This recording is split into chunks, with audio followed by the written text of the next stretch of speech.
Prague is one of those cities where you turn a corner and suddenly you're staring at a 600-year-old tower, a giant rotating metal head, or a beer jar older than your entire family tree. We only have a day to see how many of Prague's highlights we can actually fit in, and we're taking you along for the ride. Let's get tipsy, y'all.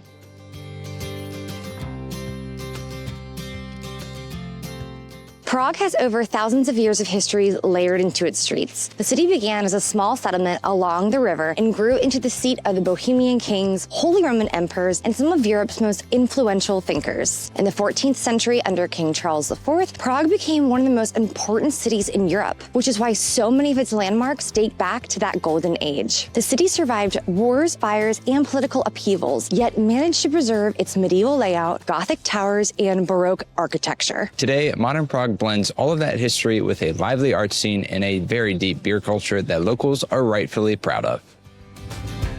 Good morning. It is early. We are heading to the Prague Castle for when they open. They open at 6 in the morning, but the buildings of the castle open at 9. Where we're staying, we have about a 20-minute walk to get to the Charles Bridge, and then I think we're gonna pop on a tram to go up from there.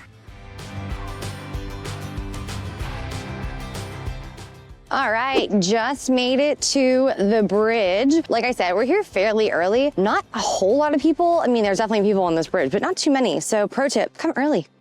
Built in the 1300s as part of the Charles Bridge fortifications, this Gothic tower was designed by architect Peter Paller. It serves as both a defensive structure and a ceremonial gate into Old Town. It features intricate astronomical and royal symbolism carved directly into the stone, and it's considered one of the most beautiful Gothic towers in Europe. So for this video, we are actually here with our friends Jason and Paige. They got in earlier to Prague than us, so they have already been to the castle, so we're going to catch up with them later. These are really good friends of ours from the States. We've done a couple different trips with them, and we are so pumped that they're here with us.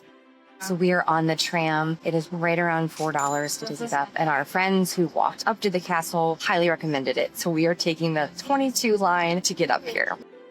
Prague Castle has been the heart of Czech history for more than 1,000 years. The first fortified settlement was founded here back in the 9th century, and over time it grew into the political and spiritual center of the region. As different rulers came and went, the castle complex expanded into the massive layered architectural mix that you see today, blending Romanesque, Gothic, Baroque, and even some more modern elements. Later, in the 16th century, the mighty Habsburgs transformed the castle into a Renaissance palace, adding ornate halls and courtyards designed for royal ceremonies, diplomatic events, and honestly, some pretty impressive medieval parties. And today, it serves as the official residence of the Czech president and is recognized by the Guinness Book of World Records as the largest ancient castle complex in the world.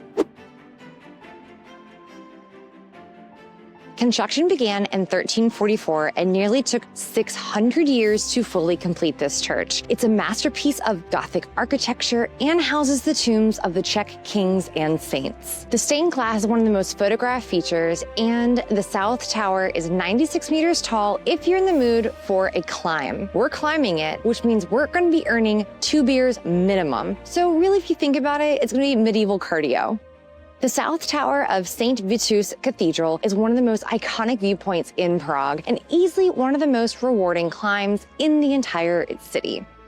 We are the first in line to climb, and there are, according to the sign, 287 steps. Oh boy, here we go. It is a very narrow cylinder staircase. There's nowhere to pull over. There's no windows, nothing. I lied. Here's a window. Oh, here's the bell. One of the tower's most impressive features is Zikmund Bell, cast in the 1500s and weighing over 15 tons. It's the largest bell in the Czech Republic. This tower rises above the castle complex, and for centuries it served as both a lookout point and the cathedral's main bell tower. The climb up the narrow staircase is no joke, but the panorama from the top is fairly spectacular.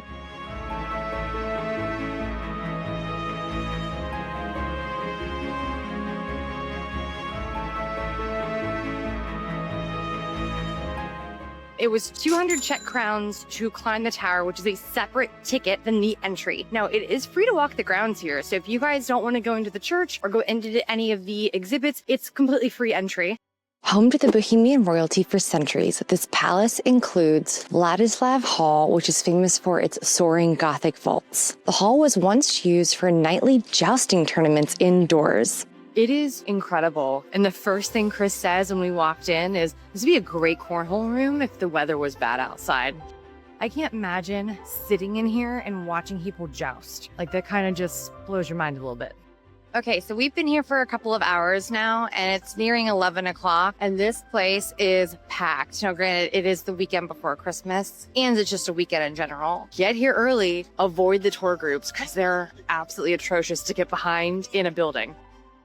This is the Golden Lane, a narrow street lined with brightly painted 16th century cottages and once home to castle guards, artisans, and later writers and even goldsmiths. Franz Kafka even briefly lived here at house number 22. Medieval superstitions led people to believe that alchemists lived here because of the lane's name, even though it came from goldsmiths.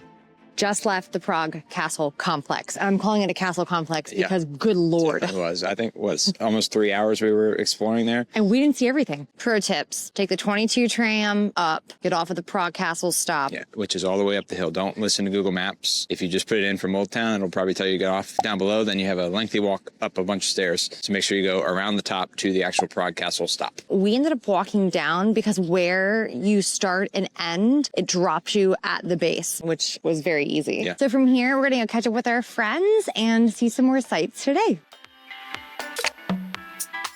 Up next, something very Prague, a giant rotating metal head dedicated to Franz Kafka, because why not? This kinetic sculpture, also by David Černý, is made of 42 rotating stainless steel layers that shift to form and unform Kafka's face. It's located outside of a shopping mall not far from his birthplace. Each layer rotates independently using a complex motor system, and the whole thing weighs over 39 tons. It's meant to reflect Kafka's themes of identity, absurdity, and shifting reality. Pilsner Urquell is the godfather of all Pilsners, and Prague is one of the best places to drink it fresh. The brewery was founded in 1842, and its golden, crisp lager became the blueprint for more than 70% of the world's beers today. Drinking it here means getting as close as possible to the original style, with that perfect balance of malt sweetness and hop bitterness. The foam cap is intentional. The pour matters, and when it's done right, the beer is smoother and softer than anything you can get outside of the Czech Republic. It's simple, it's iconic, and honestly, it's one of those beers that reminds you classics become classics for a reason.